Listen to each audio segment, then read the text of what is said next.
Morning student, आप सभी का हिंदी की क्लास में वेलकम है। इससे पिछले वीडियो में हमने संज्ञा चैप्टर स्टार्ट किया था, जिसमें हमने संज्ञा किसे कहते हैं, इसके कितने भेद हैं, व्यक्तिवाचक संज्ञा किसे कहते हैं, जातिवाचक संज्ञा किसे कहते हैं और भाववाचक संज्ञा किसे कहते हैं, हमने इसे समझा। आज हम इससे आगे एक संज्ञा का दूसरे संज्ञा में कैसे रूपांतरण करते हैं, कैसे एक व्यक्तिवाचक संज्ञा जातिवाचक संज्ञा में बदल जाती है, यानी एक व्यक्ति पूरी जाति का बोध कराने लगता है, किस तरीके से जातिवाचक संज्ञा भाववाचक संज्ञा में बदल जाता है, इसको हम समझेंगे, जो कि बहुत ही मजेदार, बहुत ही अच्छा टॉपिक है। यह पेपर के नजरिए से भी बहुत ही इंपॉर्टेंट चैप्टर है। इसमें सबसे पहले हम इसको शुरू करते हैं, देखते हैं ब्लैक बोर्ड पे। यहाँ पे एक वाक्य लिखा हुआ है, इसको पढ़ो जरा। व्यक्तिवाचक संज्ञा बच्चों कब जातिवाचक संज्ञा में बदल जाता है, इसको हम समझते हैं। बच्चों, हम देखते हैं कि भारत में या विश्व में ऐसे बहुत बड़े महान व्यक्ति हुए जिनके गुण जिनकी ज्ञान और गुणता के कारण लोग उन्हें आज भी याद करते हैं। जब हम एक छोटा सा एग्जाम्पल लेके बताता हूँ कि मान लीजिए कोई व्यक्ति है जिसका नाम है मोहन। मोहन मैच खेलता है, यानी क्रिकेट खेलता है, तो कोई उसका दोस्त आकर कहता है कि मोहन तुम तो सचिन तेंदुलकर बन गए। इसका अर्थ क्या हुआ? मोहन सचिन तेंदुलकर जैसा बन गया। इसका अर्थ मोहन सचिन तेंदुलकर नहीं बन गया, मतलब सचिन तेंदुलकर ने अपनी जो छाप छोड़ी है देश पे या पूरे विश्व जगत पे, उनकी छवि एक बहुत ही अच्छे, बहुत ही बेहतरीन क्रिकेटर के रूप में सामने आई। तो जब मैं किसी बच्चे या किसी भी व्यक्ति को इससे संबोधन करूं कि मोहन तुम तो सचिन तेंदुलकर बन गए, इसका अर्थ क्या हुआ कि वह सचिन तेंदुलकर नहीं बन गया, उसका शकल, उसका रूप, उसका रंग सचिन तेंदुलकर जैसा नहीं हो गया। इसका अर्थ यह हुआ कि उसके अंदर सचिन तेंदुलकर का जो गुण है, गुण उनका क्या है, एक क्रिकेटर की, एक बहुत ही अच्छे क्रिकेटर जिन्होंने पूरे विश्व में अपना रौब दिखाया, ऐसे क्रिकेटर की भूमिका उस बच्चे में, यानी वैसा वह उस तरीके से वह खेलता है, उसमें ऐसा गुण आ गया है। तो यहाँ पे बच्चों में एक चीज बताऊंगा कि जो सचिन तेंदुलकर है, इनका अगर मैं अलग से नाम लेता हूं कि सचिन तेंदुलकर, तो यहाँ कौन से संज्ञा में आएगा? व्यक्तिवाचक संज्ञा में आएगा या जातिवाचक संज्ञा में आएगा या भाववाचक संज्ञा में आएगा? तो हम देखते हैं कि भाववाचक संज्ञा में वह आते हैं जो कि हमारे कोई रंग, दशा, स्वभाव, अवस्था, इनके बारे में बताया हो। तो या कोई अवस्था या रंग, रूप, स्वभाव, दोष, गुण तो नहीं है, तो ये भाववाचक संज्ञा नहीं है। जातिवाचक संज्ञा क्या होता है? जो कि पूरी की पूरी जाति को बोध कराए। तो सचिन तेंदुलकर ये कोई पूरी जाति नहीं है, या कोई पूरे विश्व में एक ऐसा समाज, ऐसा कबीला नहीं है जो हमें इसको जाति कहें। तो हम यह जानेंगे कि सचिन तेंदुलकर क्या है, एक व्यक्तिवाचक संज्ञा में है, क्योंकि ये किसी स्पेशल विशेष व्यक्ति का नाम है। अब मैंने यह बताया कि मोहन, अरे वाह मोहन तुम तो सचिन तेंदुलकर बन गए, तो इसका अर्थ क्या हुआ कि वह सचिन तेंदुलकर जो पहले व्यक्तिवाचक संज्ञा में प्रयोग होता था, अब हमने उसका उपयोग किस में करने लग गए? जातिवाचक संज्ञा में। यानी कि वो व्यक्ति, केवल मोहन ही नहीं, विश्व के वह सभी व्यक्ति जो कि उस तरीके से खेलते हैं, जो कि उनके जैसा सचिन तेंदुलकर जैसा खेलते हैं, हम उन्हें कह सकते हैं कि राम है, मोहन है, सोहन है, कोई भी है, यह भी सचिन तेंदुलकर है, यह भी सचिन तेंदुलकर है, वो भी सचिन तेंदुलकर है। मतलब यह है कि वह सारे के सारे व्यक्ति, वह सारे के सारे खिलाड़ी जो कि उनके जैसा खेलते हैं, उनको हम कह सकते हैं कि ये सभी क्या है? सचिन तेंदुलकर जैसा बन गए या सचिन तेंदुलकर के जैसा खेलते हैं। अब मैं यहाँ एक व्यक्तिवाचक संज्ञा को किस में प्रयोग कर रहा हूं? जातिवाचक संज्ञा में, यानी कि उस पूरे समुदाय को, जो कि उस पूरे खिलाड़ी को जो कि उनके जैसा खेलते हैं, उनके जैसा श्रेष्ठ हैं, ऐसे व्यक्ति को मैंने संबोधित किससे कर दिया? एक नाम जिसे हम कहते हैं सचिन तेंदुलकर। तो अब वह नाम जो पहले की व्यक्तिवाचक संज्ञा यानी में प्रयोग होता था, अब इस पूरे समुदाय के कारण इसको हम किस में कहने लगेंगे? जातिवाचक संज्ञा में कहने लगेंगे। तो बच्चों समझ आ गया होगा आप सभी को कि कैसे हम व्यक्तिवाचक संज्ञा को जातिवाचक संज्ञा में बदल सकते हैं। एक और उदाहरण हम लेते हैं, जैसे कि महात्मा गांधी भारत में या विश्व में किसके लिए प्रसिद्ध हैं? महात्मा गांधी सत्य और अहिंसा के पुजारी थे। वह सत्य और अहिंसा के दम पर पूरे विश्व को जीत हासिल किए। तो इस तरीके से अगर मैं बोलूं कि मोहन तुम तो महात्मा गांधी हो, इसका अर्थ क्या हुआ कि मोहन की छवि, मोहन की गुण, एक सत्य और अहिंसा के पुजारी महात्मा गांधी जैसी उनकी छवि है समाज पे, या उनके जैसा वह काम करते हैं, तो वे व्यक्ति को मैं महात्मा गांधी कहने लगा। इसका अर्थ ये हुआ कि वे सभी व्यक्ति जो कि इस सत्य और अहिंसा का पाठ करते हैं, उनके मार्ग पे चलते हैं, तो वे सभी के सभी व्यक्ति क्या हैं? महात्मा गांधी हैं। जो कि महात्मा गांधी पहले व्यक्तिवाचक संज्ञान प्रयोग होता था, परंतु अब वो पूरे समुदाय जो उनके उस राह पे चलते हैं या उनके जैसा काम करते हैं, उनको मैंने महात्मा गांधी से संबोधित करने लगा। तो यही व्यक्तिवाचक संज्ञा अब जातिवाचक संज्ञा में बदल गई। इसी तरीके से बच्चे इसका डेफिनेशन क्या लिखेंगे, किस तरीके से व्यक्तिवाचक संज्ञा जातिवाचक संज्ञा में बदल जाता है। तो यहाँ बोर्ड पे देखो, बोर्ड में लिखा हुआ है कि व्यक्तिवाचक संज्ञा जब अपनी विशेष गुण अथवा अवगुण का प्रतिनिधित्व करता है तो वह जातिवाचक संज्ञा बन जाता है। इसका मतलब यदि वह अपनी किसी विशेष गुण या विशेषता, हो सकता है उसमें अवगुण ही क्यों ना हो, मैं उस अवगुण को ही दूसरे में दिखाऊं या दूसरे में परिलक्षित करूं, तो ऐसे पूरे जितने भी व्यक्ति हैं उन सभी को मैं कह सकता हूं इस गुण, इस विशेष अवगुण या विशेषता की बदौलत एक व्यक्तिवाचक संज्ञा जातिवाचक संज्ञा बदल जाती है। बच्चों यहाँ मैंने 3 एग्जाम्पल लिए, जैसे कि देख सकते हो सीता, हरिश्चंद्र और एकलव्य। इन तीनों को हम जानते हैं, इतिहास में हमने पढ़ रखा है। सीता कौन थी बच्चों? सीता स्टूडेंट, ये रामायण की में राम भगवान की पत्नी माता सीता है।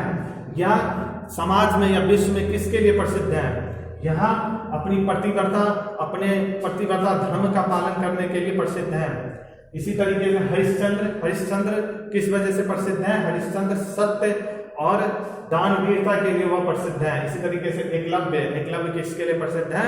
एकलव्य अपने माता पिता की भक्ति और माता पिता के प्रति उनकी जो भक्ति थी, उनकी उन्होंने जो पूजा किया, उसके लिए आज पूरे विश्व में प्रसिद्ध है। तो बच्चों मैं इन नाम का अब केवल व्यक्ति से संबंध नहीं रखूंगा, मैं इस नाम का संबंध या अब इन नाम का संबंध, अब हिंदी ग्रामर में इन नाम का संबंध उनके गुणों से करने लगते हैं हम। जैसे कि मैं बोलूं कि मोहन तो सच्चा हरिश्चंद्र है, मोहन तो पूरा हरिश्चंद्र है। इसका अर्थ क्या हो गया कि मोहन के अंदर वो गुण आ गए, हरिश्चंद्र वाले, जो हरिश्चंद्र के गुण थी, जो उनका सत्य और दानवीरता का निशानी था। इस तरीके से एक हरिश्चंद्र जो कभी पहले व्यक्तिवाचक संज्ञा में हुआ करता था, उसका प्रयोग अब मैं जातिवाचक संज्ञा में कर सकता हूं। जैसे देख सकते हैं एग्जाम्पल है, आज हमारे देश में हरिश्चंद्रों की कमी है। हरिश्चंद्रों की कमी है मतलब इसका क्या अर्थ हो गया कि हरिश्चंद्र पहले थे और आज भी हैं? नहीं,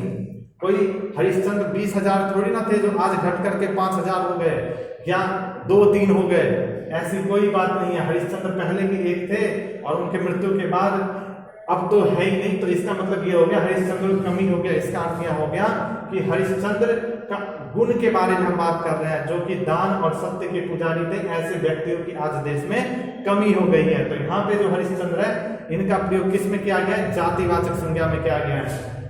इसी तरीके से देखो, भारत जो सीता सावित्री का देश है, भारत जो सीता सावित्री का देश है, इसका मतलब ये नहीं कि भारत में सीता ही सीता है, जो भी महिलाएं सभी की सभी सीता है, नहीं। अब इस एक व्यक्तिवाचक संज्ञा जो सीता था, वह ऐसे गुण, ऐसे सावित्री पतिव्रता नारी का देश है भारत, यानी ऐसे सीता की नारियों जैसा ही नारी वाला मतलब प्रतिव्रता वाला देश भारत है।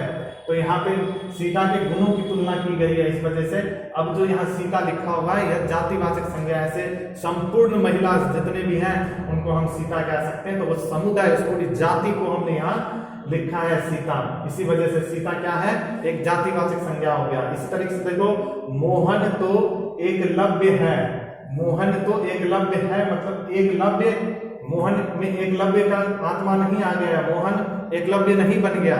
मोहन के अंदर वो एकलव्य वाली गुण है, जो एकलव्य की अपनी विशेषता थी, माता की भक्ति पूजा, वह गुण मोहन में है। तो बच्चों हमने यहाँ ये सीखा कि कैसे एक व्यक्तिवाचक संज्ञा जातिवाचक संज्ञा में बदलता है और इनको हम कैसे बदल सकते हैं।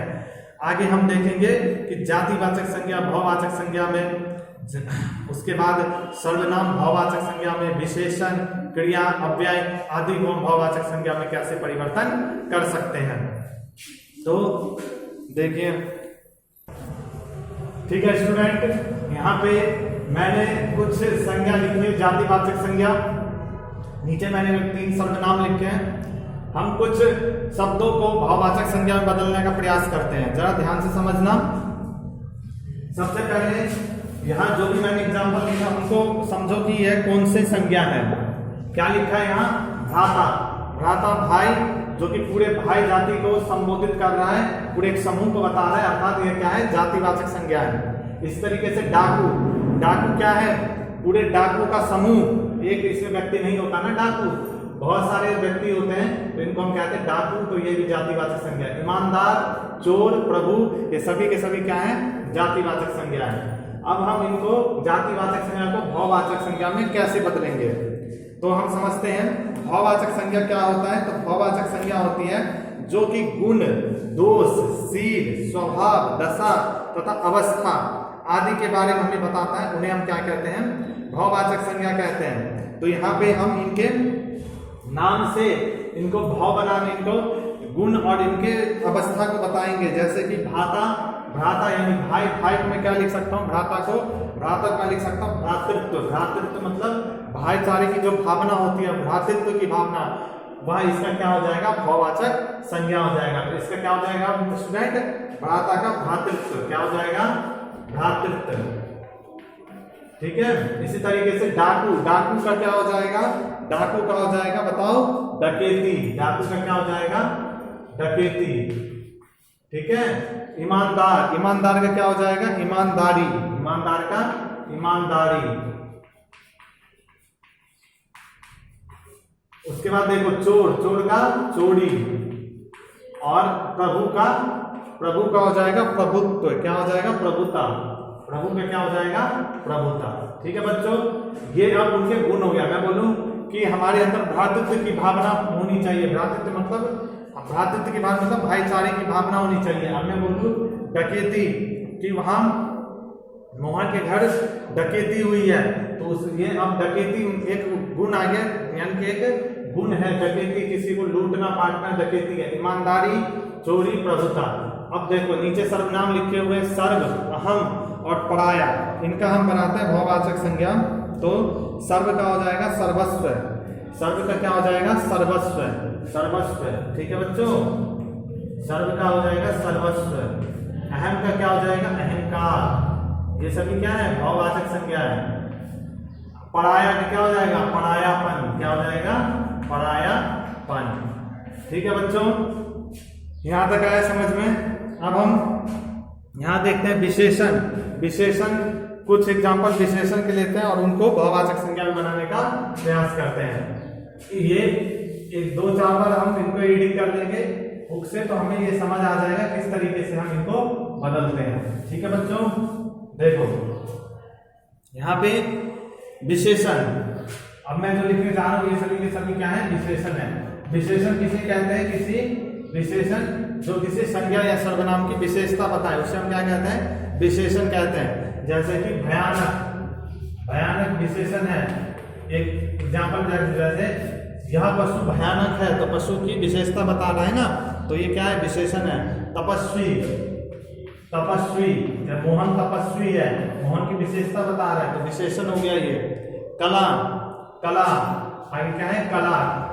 ठीक है, राम कलाकार है, उसके अंदर कला है, तो राम की विशेषता बता रहा है। इसी तरीके से चतुर, चतुर।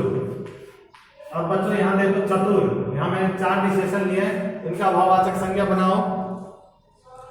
और नीचे हम कुछ और एग्जाम्पल लेते हैं। देखो नीचे हम लेते हैं क्रिया।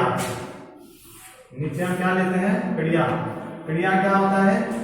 जो हमारा कार्य है उसे हम कहते हैं क्रिया। हंसना, बोलना, लिखना, गाना, ये सभी के सभी क्या है?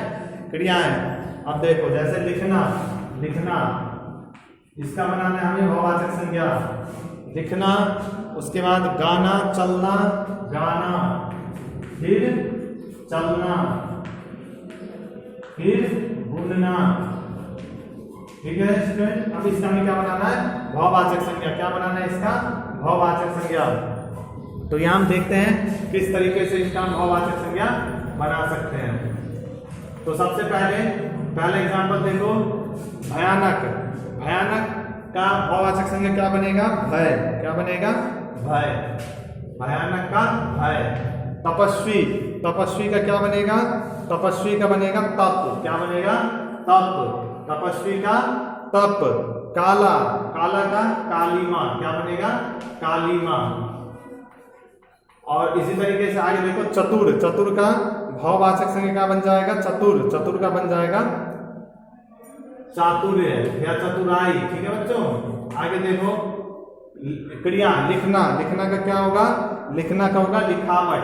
क्या हो जाएगा, लिखावट। इसी तरीके से गाना। गाना का क्या हो जाएगा, गीत। गाने का क्या हो जाएगा, गीत। और चलना, चलना, चलना का क्या हो जाएगा, चाल। ये सभी क्या है, भाववाचक संज्ञा है। इसी तरीके से बुनना। बुनना के क्या हो जाएगा, बुना।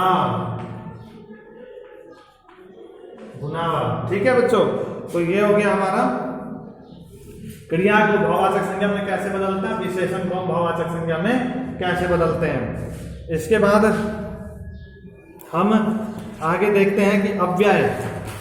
अव्यय को भाववाचक संज्ञा में कैसे बदला जाता है। बच्चों इनको बदलने की क्या तरीका क्या है, तो हमें ना भाववाचक संज्ञा में बदलना है। तो जैसे कला है, तो कला है, तपस्वी है। भयानक है, चातुर्य। तो इसमें देखो भयानक, इसका क्या हो जाएगा, भयानक मतलब होता है बड़ा ही डरावना दृश्य या बहुत ही डरावना चीज। तो भयानक का क्या हो जाएगा, भय। यानी कि भय, डर। तो ये डर क्या है, भाववाचक संज्ञा। ऐसे तपस्वी क्या होते हैं, जो तप करने के लिए बैठते हैं या जो तप करने में प्रवीण होते हैं, तपस्वी, उनको हम क्या कह देंगे, भाववाचक संज्ञा। इसका हो जाएगा तप। इसी तरीके से कला का क्या हो जाएगा, कालीमा। चातुर्य का चातुर्य। यानी इनको हमें भाववाचक संज्ञा में बदलना है।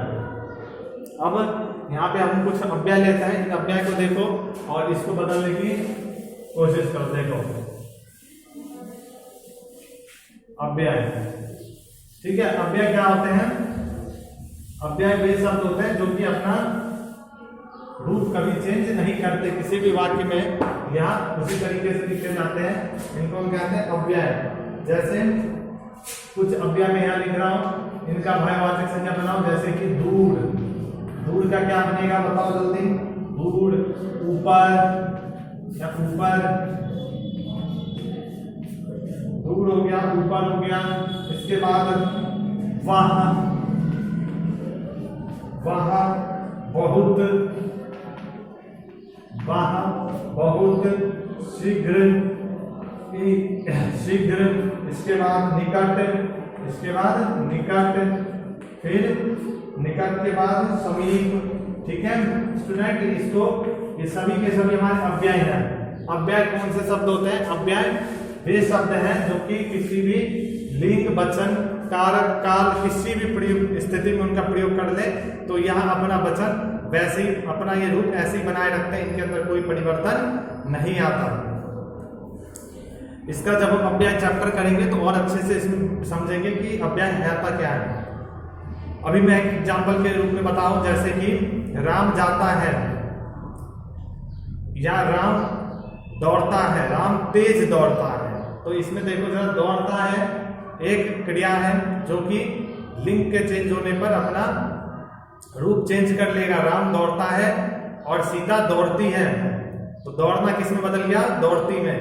परंतु जो तेज है, राम तेज दौड़ता है, सीता तेज दौड़ती है। तेज ऐसा शब्द है जो कि किसी भी क्रिया, किसी भी लिंग, वचन, रूप, काल किसी में भी प्रयोग कर ले, यह अपना रूप कभी नहीं बदलते। ऐसे शब्दों को हम अव्यय कहते हैं जो कि अपना कभी रूप नहीं बदलते।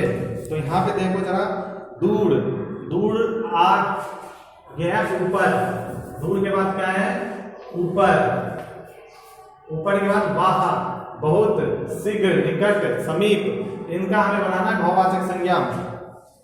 तो बनाते हैं दूर। दूर का भाववाचक संज्ञा क्या बन जाएगा? दूर का बन जाएगा दूरी। क्या बन जाएगा? दूरी।